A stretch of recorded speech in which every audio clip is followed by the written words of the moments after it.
ജമ്മു കശ്മീരിലെ കിഷ്ത്വാറിലാണ് മേഘവിസ്ഫോടനമുണ്ടായത്. മിന്നൽ പ്രളയത്തിൽ ചോസ്തി മേഖലയിൽ വ്യാപകമായ നാശനഷ്ടമാണ്. രക്ഷാപ്രവർത്തകർ പ്രദേശത്തേക്ക് പുറപ്പെട്ടു. അർജുൻ പീതാംബരൻ വിവരങ്ങളുമായി ഡൽഹിയിൽ നിന്ന് ചേരുന്നുണ്ട്. ഒപ്പം ജമ്മു കശ്മീരിലെ അപകടത്തിന്റെ പുതിയ ദൃശ്യങ്ങൾ ഉൾപ്പെടെ ഈ മണിക്കൂറിൽ വരികയാണ്. കിഷ്ത്വാർ മേഖലയിലെ മേഘവിസ്ഫോടനത്തിന്റെ തുടർച്ചയായിട്ടാണ് വലിയ നാശനഷ്ടം പ്രദേശത്തുണ്ടായിരിക്കുന്നത്.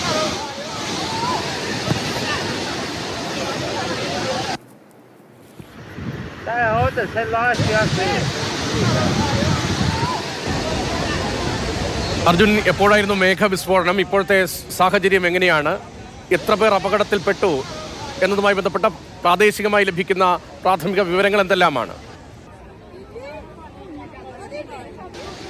യതീഷ്, ഇന്ന് ഉച്ചയോടെയായിരുന്നു ഈ ചോസ്തി എന്ന് പറയുന്ന പ്രദേശത്ത്, കിഷ്ത്വാർ ജില്ലയിലെ ചോസ്തി എന്ന് പറയുന്ന പ്രദേശത്ത് മേഘവിസ്ഫോടനം ഉണ്ടാകുന്നു. പിന്നാലെ ഒരു മിന്നൽ പ്രളയം ഉണ്ടാകുന്നു. അതിൽ 10 പേർ മരിച്ചു എന്നുള്ളതാണ് ഇപ്പോൾ പ്രാഥമികമായി ലഭിക്കുന്ന വിവരം. 10 പേരുടെ മൃതശരീരം കണ്ടെത്തിയിട്ടുണ്ട്. 20 മുതൽ 25 പേർക്ക് വരെ പരിക്കേറ്റിട്ടുണ്ട്. ഇവരെ എല്ലാവരെയും ഇപ്പോൾ ആശുപത്രിയിലേക്ക് മാറ്റിയിരിക്കുകയാണ്. 200 മുതൽ 300-നിടയിൽ ആളുകൾ ഒറ്റപ്പെട്ട ഇടങ്ങളിൽ കുടുങ്ങിപ്പോയിട്ടുമുണ്ട്. ഇവരെ കൂടി സുരക്ഷിതമായിട്ടുള്ള സ്ഥലങ്ങളിലേക്ക് മാറ്റുകയാണ്. ഒരു പ്രധാനപ്പെട്ട തീർത്ഥാടന യാത്ര പോകുന്ന പ്രദേശത്താണ് ഈ മേഘവിസ്ഫോടനം ഉണ്ടായത്. അതുകൊണ്ട് തന്നെ അവിടെ നിന്ന റോഡുകൾ ഒലിച്ചുപോയി. അപ്പോൾ ഈ പുഴയ്ക്ക് കുറുകെ മരത്തിൻ്റെ എല്ലാം പാലമിട്ട് ആ പാലത്തിന് മുകളിലൂടെ ഈ തീർത്ഥാടകരെയും മറ്റ് വിനോദസഞ്ചാരികളും എല്ലാം SDRFും ജമ്മു കാശ്മീർ പോലീസും ഇടപെട്ട് അവരുടെ നേതൃത്വത്തിൽ നടത്തിക്കൊണ്ടുവരുന്ന, അതായത് ഒറ്റപ്പെട്ട ഇടങ്ങളിൽ നിന്നും സുരക്ഷിതമായിട്ടുള്ള സ്ഥലങ്ങളിലേക്ക് മാറ്റിക്കൊണ്ടുവരുന്ന അത്തരത്തിലുള്ള രക്ഷാപ്രവർത്തനവും ശ്രമങ്ങളുമാണ് ആദ്യഘട്ടത്തിൽ പുരോഗമിച്ചത്. പിന്നീട് കാലാവസ്ഥ മെച്ചപ്പെടുന്ന രീതിയിൽ ഹെലികോപ്റ്റർ ഉപയോഗിച്ചുള്ള രക്ഷാപ്രവർത്തനം ആരംഭിക്കും. പക്ഷേ ഇപ്പോഴും ഈ പ്രദേശത്ത് കിഷ്ത്വാറിലാകെയും അതല്ലാതെ ഗന്ദർബൽ ഉൾപ്പെടെയുള്ള ജമ്മുവിലെ മറ്റ് മേഖലകളിലും മഴയുണ്ട്.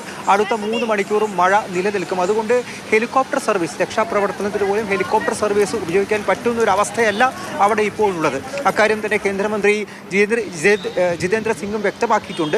പല റോഡുകളും തകർന്നു പോയിട്ടുണ്ട്. അതുകൊണ്ട് ആദ്യഘട്ടത്തിൽ അവിടെ എത്തിയിട്ടുള്ള SDRFിൻ്റെയും ജമ്മു കാശ്മീർ പോലീസിൻ്റെയും സൈന്യത്തിൻ്റെയും സംഘങ്ങൾ രക്ഷാപ്രവർത്തനം നടത്തുന്നു. അതിന് പുറമെ NDRFിൻ്റെ 2 സംഘങ്ങൾ, 180 അംഗങ്ങളുള്ള 2 സംഘങ്ങളാണ് ഈ മേഖലയിലേക്ക് പുറപ്പെട്ടത്. അവർക്കും ഈ ഒരു അപകടം നടന്ന, അതായത് ഈ ചോസ്തിയിലെ മേഘവിസ്ഫോടനം നടന്ന ആ ഒരു പ്രദേശത്തേക്ക് എത്താൻ കഴിഞ്ഞിട്ടില്ല. പക്ഷേ കാൽനടയായി മറ്റു മാർഗങ്ങളെല്ലാം തന്നെ പരിശോധിച്ചുകൊണ്ട് അവിടേക്ക് എത്താനുള്ള ശ്രമങ്ങൾ നടത്തുന്നുണ്ട്. ഈ ചോസ്തിയിലെ മേഘവിസ്ഫോടനം ഉണ്ടായ മേഖലയിൽ അവിടെയാണ് ഒരു പ്രവർത്തിച്ചുകൊണ്ടിരുന്ന ഒരു കമ്മ്യൂണിറ്റി കിച്ചൺ, ഒരു സാമൂഹിക അടുക്കള, അത് ഒലിച്ചുപോയി.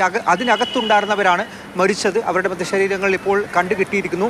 അതിനപ്പുറത്തേക്ക് ചെനാബ് നദിയുടെ തീരത്തുണ്ടായിരുന്ന താഴ്ന്ന പ്രദേശങ്ങൾ, അവിടേക്കും വെള്ളം കയറിയിട്ടുണ്ട്.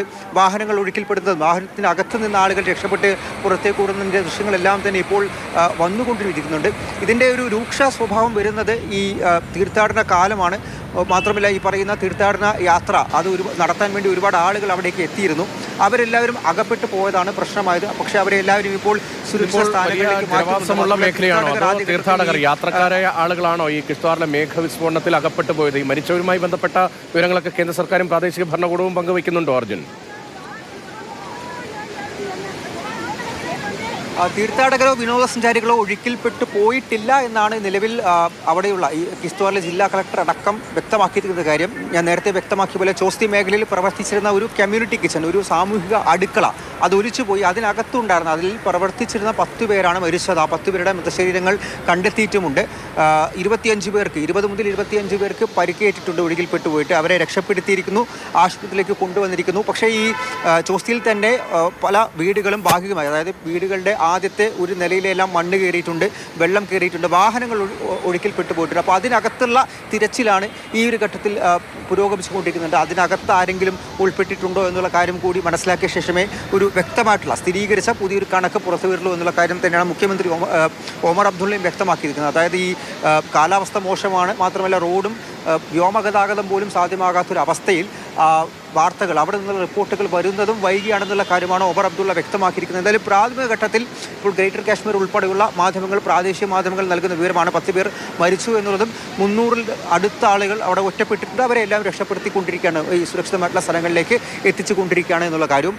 പക്ഷേ ജമ്മുവിൽ വലിയ തോതിൽ മഴ നിലനിൽക്കുന്നുണ്ട്. പ്രത്യേകിച്ചും ഈ ചെനാബ് നദിയുടെ തീരത്തുള്ള താഴ്ന്ന പ്രദേശങ്ങളിലേക്ക് വെള്ളം കയറുന്നുണ്ട്. അതിനോടൊപ്പമാണ് ഈ മിന്നൽ പ്രളയം. ഒരു ഗ്രാമത്തെ വിഴുങ്ങി, അപ്പോൾ നമ്മൾ ദരാലിയിൽ കണ്ട പോലെ ഗ്രാമത്തെ ആകെ വിഴുങ്ങിയിട്ടുള്ള അവസ്ഥ ഇവിടെ ഇല്ല നദിയിലേക്കാണ് മിന്നൽ പ്രളയത്തിലൂടെ വെള്ളം ഒലിച്ചു കയറിയത്. മാത്രമല്ല ചിലയിടങ്ങളിൽ ഈ നദിയോട് ചേർന്ന് തന്നെ ഉണ്ടായിരുന്ന ചില കെട്ടിടങ്ങളിലേക്ക് വെള്ളം കയറിയിട്ടുണ്ട്.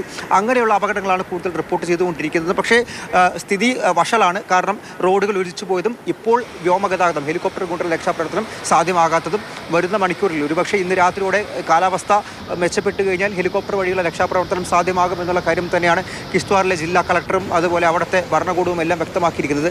അമിത്ഷാ ഈ ഒമർ അബ്ദുള്ളയുമായിട്ടും അതുപോലെ തന്നെ മനോജ് സിൻഹ അവിടുത്തെ ലഫ്റ്റനന്റ് ഗവർണറുമാണ്. ഇവർ രണ്ടുപേരായിട്ട് സംസാരിച്ചിട്ടുണ്ട്. എല്ലാ സഹായവും ഇപ്പോൾ വാഗ്ദാനം ചെയ്തിട്ടുണ്ട്. രണ്ടധികം NDRF സംഘങ്ങൾ ഈ സ്ഥലത്തേക്ക് തിരിച്ചിട്ടുണ്ട്. അവർക്ക് പക്ഷേ റോഡ് ഇല്ലാത്തത് കൊണ്ട് എളുപ്പത്തിൽ എത്താൻ സാധിക്കുന്നില്ല. മറ്റു വഴികൾ തേടിക്കൊണ്ടിരിക്കുന്നു. വൈകാതെ തന്നെ അവരെത്തും. അതിനു മുൻപ് തന്നെ SDRFൻ്റെയും സൈന്യത്തിൻ്റെയും ജമ്മു കാശ്മീർ പോലീസിൻ്റെയും അംഗങ്ങൾ അവിടെ എത്തിയിട്ടുണ്ട്. രക്ഷാപ്രവർത്തനം നടത്തുന്നുമുണ്ട്.